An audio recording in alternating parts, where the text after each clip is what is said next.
क्या absent sperm के साथ आप प्रेग्नेंट हो सकते हैं? क्या आप बच्चा पैदा कर सकते हैं कि अगर स्पर्म मोटाइल ना हो? इसके अलावा अगर स्पर्म की मोटिलिटी में प्रॉब्लम है, यानी एबनॉर्मल स्पर्म ज्यादा है, मोटाइल बिल्कुल नहीं है, तो मोटिलिटी का प्रॉब्लम स्पर्म की टेल के साथ आता है, यानी वो अपनी रिक्वायर्ड डेस्टिनेशन तक नहीं पहुंच पाता। तो इसके लिए हम पेशेंट को IUI या IVF की सजेशन दे सकते हैं।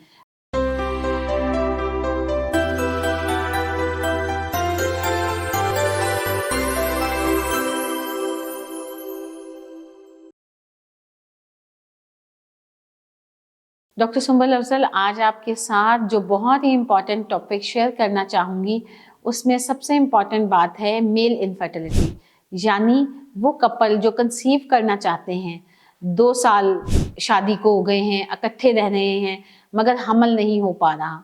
उसमें सबसे पहले जब हम वर्कअप करते हैं तो अगर मेल फैक्टर रूल आउट होता है, यानी आदमियों में जो प्रॉब्लम देखने में आ रही हैं, वो सबसे बड़ा मसला मोटिलिटी का है।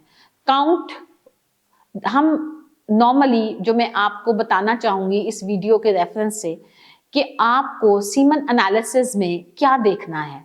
सबसे इम्पॉर्टेंट बात है कि हम जब सीमन एनालिसिस की रिपोर्ट आती है तो हम पेशेंट को बताते हैं कि जी आपके स्पर्म की अमाउंट क्या है, क्वालिटी क्या है, क्वांटिटी क्या है और मॉर्फोलॉजी क्या है, कितने स्पर्म मूव कर सकते हैं, कितने स्पर्म मोटाइल हैं और कितने मूव नहीं कर सकते, यानी क्या एब्सेंट स्पर्म के साथ आप प्रेग्नेंट हो सकते हैं? क्या आप बच्चा पैदा कर सकते हैं कि अगर स्पर्म मोटाइल ना हो, डेड हो, एबनॉर्मल हो? तो इन सारे सवालों का जवाब मैं इस वीडियो के रेफरेंस से देना चाहती हूँ कि अगर पेशेंट की एक रिपोर्ट में एब्सेंट स्पर्म आते हैं या इमोटाइल स्पर्म्स ही ज्यादातर आते हैं, सारे स्पर्म मॉर्फोलॉजिकली एबनॉर्मल होते हैं, तो उसमें हम पेशेंट को ये बताना चाहूंगी कि स्पर्म की प्रोडक्शन के लिए 64 डेज रिक्वायर्ड होते हैं। एक स्पर्म की प्रोडक्शन का साइकिल 64 डेज का है। ऑल्दो कि लाखों का काउंट है, लाखों स्पर्म प्रोड्यूस होते हैं एक साइकिल में, 800 करोड़ स्पर्म पर साइकिल प्रोड्यूस होते हैं, जिसमें से सिर्फ एक स्पर्म रिक्वायर्ड होता है कंसीव करने के लिए, मगर उस स्पर्म के 3 हिस्से हैं, उसका हेड, उसकी बॉडी और उसकी टेल। स्पर्म में सबसे ज्यादा जेनेटिक मटेरियल होता है, उसके अंदर एक एंजाइम होता है जिसको हम कहते हैं एक्रोसोम।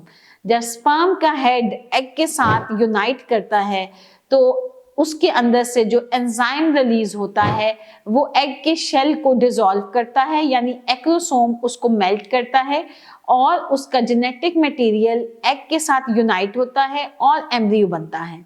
अगर किसी पेशेंट की रिपोर्ट ठीक नहीं आ रही, यानी उसकी काउंट में प्रॉब्लम है, स्पर्म की मोटिलिटी में प्रॉब्लम है या मॉर्फोलॉजी में प्रॉब्लम है, तो हम एक रिपोर्ट पे किसी को भी नाउम्मीद नहीं कर सकते। हम उसे ये नहीं कह सकते कि आप कंसीव नहीं कर सकते या आप बेबी पैदा नहीं कर सकते। हाँ, इसका तरीका इलाज में हमें मुख्तलिफ स्टेजेस से गुजरना पड़ता है, यानी अगर किसी की रिपोर्ट में एजोस्पर्मिया है, ये एजोस्पर्मिया हम तब कहते हैं जब बिल्कुल जीरो काउंट हो, यानी स्पर्म मौजूद ही ना हो, तो उसमें हम पेशेंट की 3 मंथ्स के बाद रिपोर्ट रिपीट करते हैं।